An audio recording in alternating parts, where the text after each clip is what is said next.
Donc allons-y, tiens, on peut commencer par Aaron Gordon, si tu veux bien. Ouais.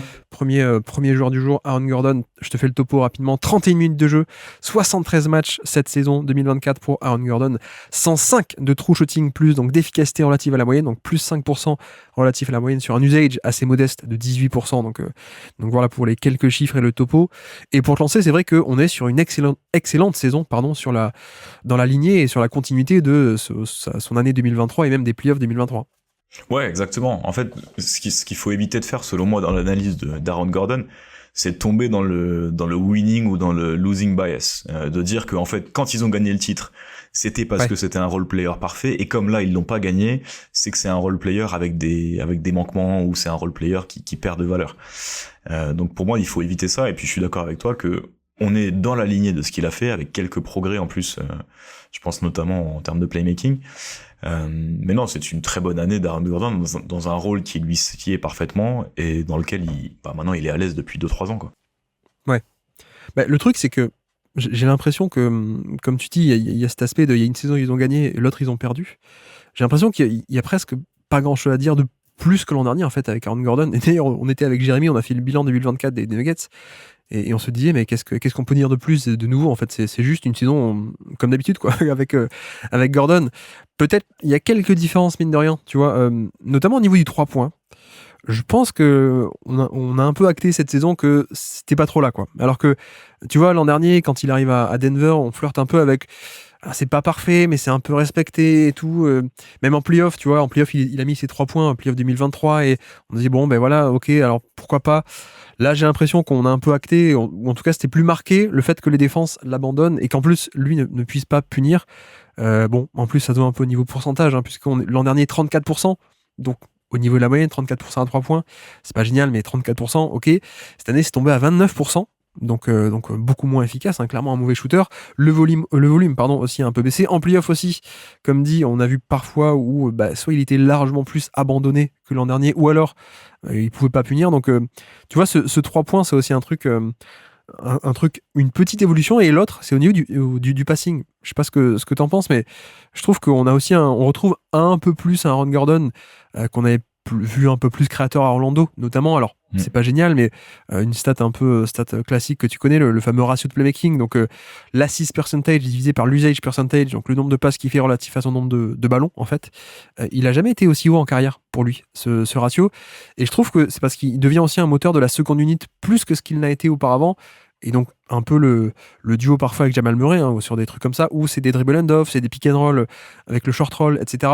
Et donc, on a aussi un Gordon un peu plus passeur, mais tu vois, dans les deux cas, je dirais qu'on est quand même sur des évolutions, je dirais pas négligeables, mais en tout cas largement pas conséquentes, et on est plutôt habitué sur le Aaron Gordon qui est un role player d'élite en fait.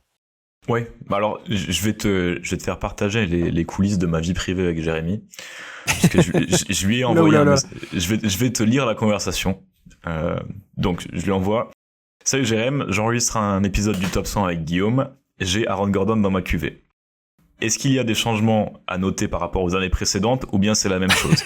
Et j'enchaîne. Seul truc que je m'étais noté comme changement, c'était sa baisse à 3 points et la possibilité que ça a donné à Minnesota d'utiliser son défenseur pour roamer, Gobert notamment. Ouais. Et donc il me répond: salut FD, petit progrès au playmaking qui continue à se développer, et le 3 points qui rentrait vraiment pas, même si en playoff ça allait mieux. Donc je lui réponds, puis comme ça fait la transition, nickel merci, et défense toujours bien. Il me dit: c'est toujours le grand amour, oui. Voilà, donc participation imprévue de Jérémy sur ce podcast, mais en effet. Non, mais voilà, on a deux petites améliorations, en effet. D'ailleurs, on l'avait vu un peu en playoff, ces deux trucs, mais tu vois, notamment le passing. Bon, ça n'a pas trop marché contre Minnesota, mais effectivement, il y avait un peu cet aspect où c'était aussi un moyen d'initier l'attaque. Quand Jamal Murray était complètement étouffé par les défenseurs extérieurs des Wolves, Gordon pouvait un peu faire des zoom action ou des dribble and off, et qu'on voyait pas trop avant. Tu vois, bon, on a même pas rappelé les classiques, mais quelle est un peu la force du profil de Gordon? C'est pas tant le spacing, puisque oui, il y a un manque de spacing. Mais de l'autre côté, tu vois, je trouve aussi que ça peut paraître contre-intuitif, mais il n'y a pas toujours besoin d'avoir un spacing parfait. En tout cas, être à 3 points, c'est pas forcément toujours le truc idéal. Je m'explique. Notamment avec un mec comme Jokic. Jokic, il va toujours avoir des prises à deux ou des aides qui vont venir autour de lui. Et il faut pas toujours penser qu'il faut un spacing maximum et toujours des mecs loin, en fait, pour espacer.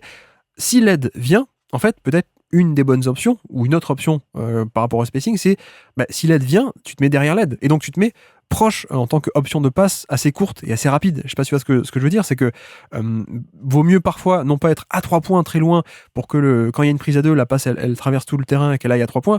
Parfois, il vaut mieux aussi rôder un peu autour et proposer une option de passe plus courte et plus facile, plus rapide pour punir.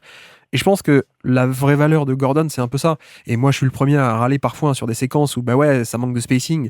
Donc ça gêne parfois Jokic ou ça gêne parfois surtout Jamal Murray ou des trucs comme ça. Et oui, donc c'est un point handicapant. Ok.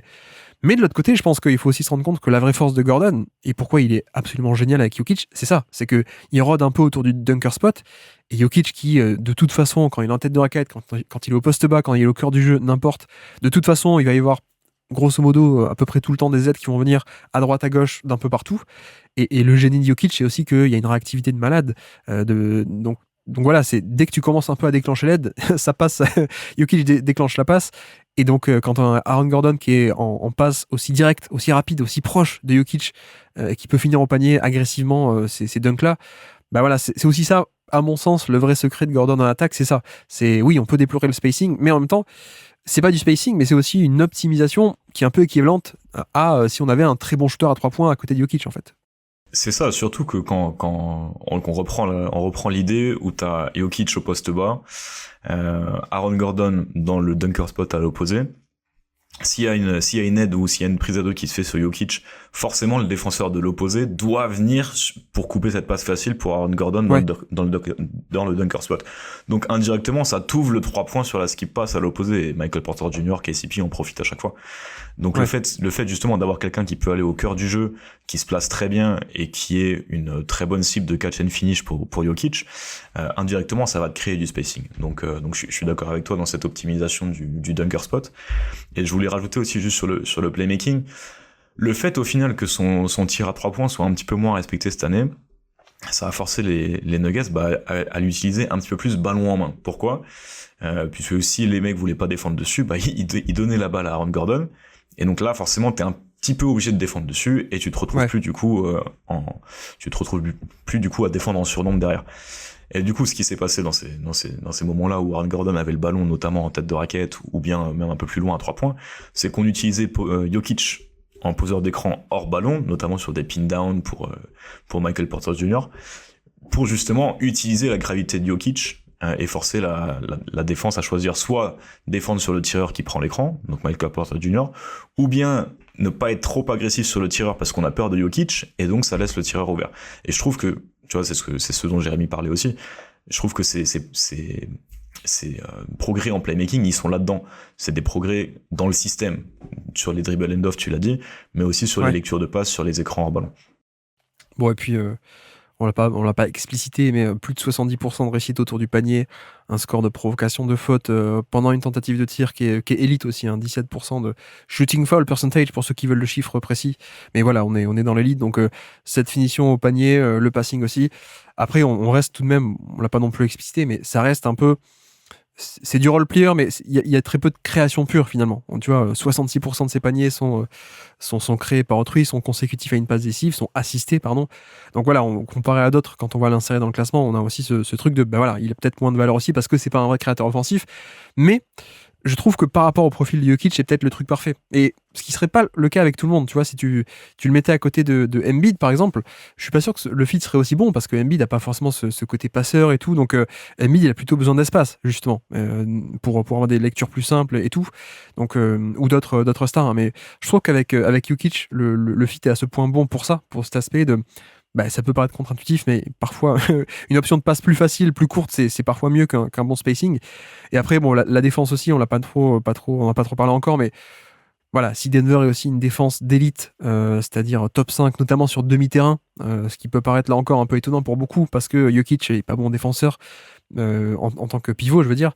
Mais voilà, c'est aussi parce que Aaron Gordon, notamment, alors pas que lui, mais il a un aspect de défense on-ball évidemment, où il peut être mis sur le meilleur attaquant adverse. La défense off-ball aussi, tout ce qui est rebond, d'ailleurs, ça participe aussi à ça. Enfin bref, on a aussi un défenseur très complet finalement qui aide et qui fait en sorte que cette défense soit finalement assez, pas assez, soit élite, notamment avec des schémas assez agressifs de réduire l'espace et tout. Et lui fait partie totalement de ça. En plus donc, comme dit, de sa défense on-ball qui est aussi extrêmement solide. Ouais, c'est un joueur de système à la fois offensif et à la fois défensif, mais le fait en fait qu'il accorde presque pas de mismatch en fait, tu vois, qu'il soit sur un poste sur un extérieur ou bien sur un poste 5, c'est pas vraiment une situation qui nécessite d'envoyer davantage d'aide. Donc non, c'est le role player idéal autour de Jokic, et puis défensivement même on peut un peu extrapoler, c'est le role player idéal défensivement tout court. Et donc, à moins que tu aies d'autres choses à rajouter, tu me dis, mais sinon on peut faire la transition vers le classement alors. Où est-ce qu'on l'imagine, ce Aaron Gordon? Bah, il y a une zone là que je cible de role player vraiment de très haut niveau, avec Desmond Bane, enfin même si Desmond Bane cette année n'était pas un role player, mais je pense que à terme ça l'est, avec Derrick White et Jarrett Allen. Donc tu vois, autour de la 13e, 14e place, j'aurais peut-être tendance à l'intercaler entre les deux, entre Derrick White et Jarrett Allen. Je sais pas, qu'est-ce que t'en penses? J'étais par là aussi. J'étais par là, peut-être même un peu plus bas. Je me disais. Enfin, non, pardon. En fait, je me posais la question par rapport à Franz Wagner et Scottie Barnes qui sont juste en dessous, qui, comme on l'a dit, sont un peu plus typés création. Pour toi, Gordon est moins créateur, mais à ce point plus valuable sur le reste pour que ça passe au-dessus, alors, c'est ça? Oui, ouais. En contribution à une équipe de haut niveau, je pense que ce profil est plus important. Ok. Même Franz Wagner, alors? Ouais. Ok. Je suis assez d'accord. Même si j'hésite un peu avec Franz Wagner au final, mais non, je suis assez d'accord. J'aurais du mal à le mettre devant Jarrett Allen tout de même, tu vois. Mais c'est peut-être parce que je pense que Jarrett Allen pourrait remonter aussi, mais ça me va un peu de les coller alors. De mettre Jarrett Allen et Aaron Gordon un peu collés ensemble.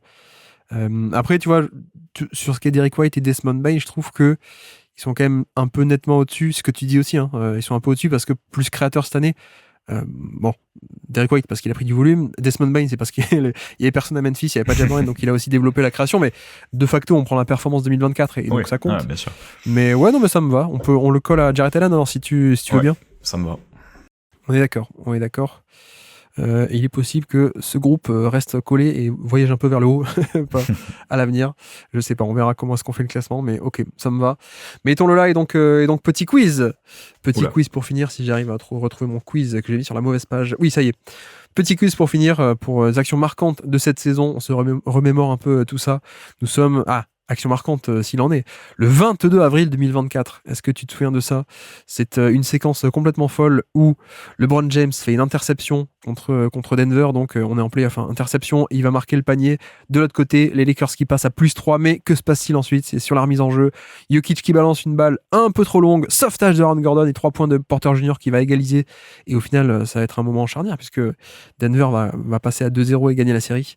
Est-ce que tu te souviens de cette action déjà? Et ensuite, qui est sur le terrain? Qui est sur le terrain au moment de ce sauvetage fantastique de Aaron Gordon qui permet ce 3 points de Michael Porter Jr. Donc, LeBron James, Nikola Jokic. Attends, tu veux que je te fasse les équipes ou pas? Vas-y, comme tu veux. On va essayer de faire par équipe, sinon je vais pas m'en sortir. Donc à Denver, t'as Jokic, Aaron Gordon, Porter Jr. Oui. Est-ce que Jamal Murray était déjà là? Enfin, était déjà Exactement. de retour. Okay. Oui, c'est lui qui se fait intercepter par LeBron et qui a failli coûter le match, donc. Ok, et KCP en 5e? Exactement, KCP, c'est du classique.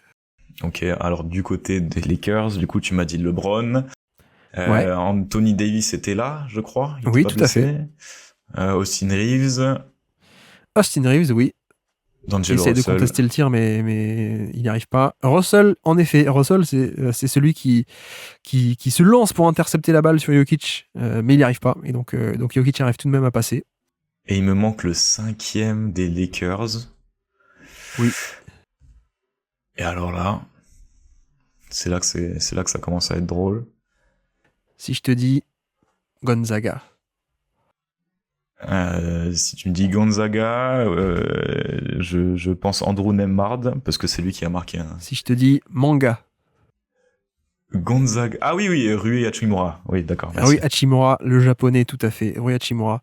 Bon, le quiz était... Il fallait me dire Mathieu Strazel, 2 antisportives, expulsion. En effet. Bon, quiz facile pour commencer, hein, c'est un classique, Ouais, merci, mais une action merci. marquante de la saison.